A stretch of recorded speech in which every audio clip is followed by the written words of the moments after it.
आज मैं आपके लिए देखिए ये है पलास।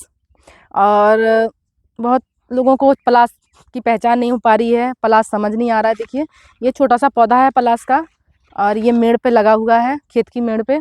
तो इसके लाभ जानिए। ये सफ़ेद दाग को ठीक करने की रामबाण औषधि है। इसका प्रयोग करना है सफ़ेद दाग वालों को, जो भी चर्म रोग के व्यक्ति हैं। और ये सफ़ेद दाग नहीं, कुष्ठ, छाजन, सोरायसिस, एक्जिमा में प्रयोग किया जाता है। तो कोढ़ कुष्ठ जो है ना, वो सफ़ेद दाग है, वो कुष्ठ की कैटेगरी में ही आता है।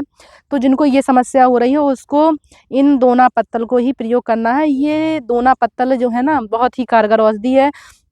इन पत्तों को क्या है कि ये बहुत कड़क होते हैं, इनको डायरेक्ट तो नहीं खाया जा सकता है, लेकिन इनका काढ़ा बनाकर यदि आप लगातार पीते हैं। और इसमें जो मैंने काढ़ा बनाने का प्रोसेस समझाया है, उसमें नीम, पीपल, शीशम, गिलोय, एलोवेरा, तुलसी, बेलपत्र, पलास की पत्ती, ये है पलास की पत्ती, पलास की पत्ती, दूर्वा घास, इसके अलावा जामुन की पत्ती लेना है, पपीते के पत्ते लेना है।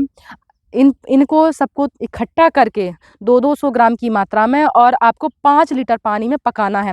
पकते पकते आपका 2 लीटर पानी बचे, और छान के बढ़िया एक स्टील के बर्तन में आप रख लीजिए या कांच की बोतल में रख लीजिए।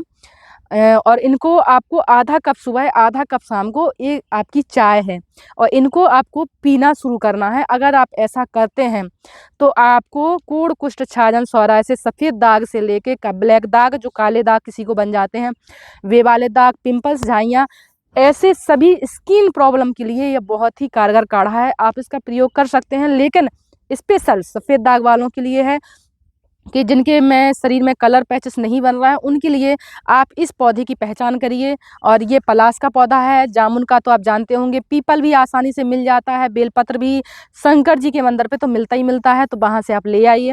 और इस तरीके से आप इन पत्तियों का काढ़ा बनाकर पीना शुरू कर दीजिए। मेरे पर्चे में एक लिस्ट में शामिल है जिसको बोलते हैं कि व्हीट ग्रास, गेहूँ के जवारे का जूस। तो आपको गेहूँ के जवारे का जूस पीना है, जवा के जवारे का जूस पीना है। गेहूँ में एंटी कैंसर गुण पाए जाते हैं, ये सेल को बनाने का काम करता है। और हमारे जो सफ़ेद दाग है ना, उसके अंदर सेल डैमेज होते हैं, जिसमें वाइट पैचेस बन जाता है। विटामिन डी की मात्रा सबसे ज़्यादा होती है। जिनके शरीर में विटामिन डी की कमी होती है, उन्हीं को ही वाइट पैचेस बनते हैं। तो विटामिन डी को बढ़ाने के लिए गेहूं का, जवारे का जूस, हल्दी वाला दूध गाय का पीना शुरू करना है। उससे क्या होगा, विटामिन डी की मात्रा बढ़ जाती है। लेकिन अभी किसी को बहुत ज़्यादा विटामिन डी की कमी है तो विटामिन D3 की टैबलेट वो मार्केट से लेके खा सकते हैं, और मल्टी विटामिन टैबलेट भी ले सकते हैं। लेकिन कोशिश करो कि मल्टी विटामिन, जितने भी विटामिन है, प्योर जाएँ, क्योंकि ये वाले हैं ना, ये प्योर हैं और ये कारगर रहेंगे, और ये लंबे समय तक शरीर में रुके रहेंगे। लेकिन जो टैबलेट आप लेते हैं वो लंबे समय तक नहीं रुकती है। लेकिन यदि ज़्यादा ही कमी है तो आप टैबलेट का सहारा ले सकते हैं। यदि थोड़ी बहुत कमी है तो आप नेचर्स को अपनाकर ही अपनी सारी बॉडी की जितनी भी टॉक्सिन, गंदगी है, और जितनी विटामिन्स, मिनरल्स की कमी है, उनको लगातार आप पूरा कर सकते हैं।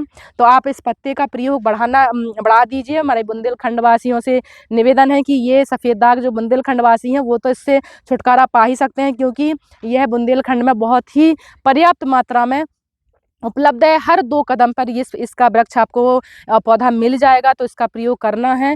और यदि जिसको पलास नहीं मिलता है, वो पलास के फूल मार्केट में आते हैं पैकेट में पिसे हुए, आप उसका प्रयोग कर सकते हैं। लेकिन यदि आपको ये पत्तियों का प्रयोग ताज़ा बनाएगा, देखिए ताज़ा बहुत ज़्यादा कारगर देता है। यदि आप कोई ताज़ी पत्ती का काढ़ा बनाते हैं तो वो 100% काम करेगा। लेकिन जो सूखी पत्ती का काढ़ा बनाते हैं तो उसकी कैपेसिटी थोड़ी डाउन हो जाएगी, क्योंकि सूखने की वजह से वो कैपेसिटी है वो थोड़ा कम हो गई है, क्योंकि सूख गया है ना।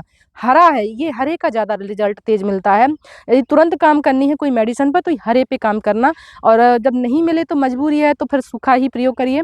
और जो दूर दराज वाले व्यक्ति हैं, उन कभी कभी ही मिलता है तो उनको सुखाकर इनका क्वाथ बनाकर आप रख सकते हैं। सुखाकर रोज़ चाय पत्ती की तरह डालिए और पकाकर पीना शुरू कर दीजिए। ऐसा भी व्यक्ति कर सकते हैं। यदि मेरी वीडियो पसंद आती है तो सफ़ेद दाग वालों के साथ और चर्म रोग वालों के साथ शेयर ज़रूर करना।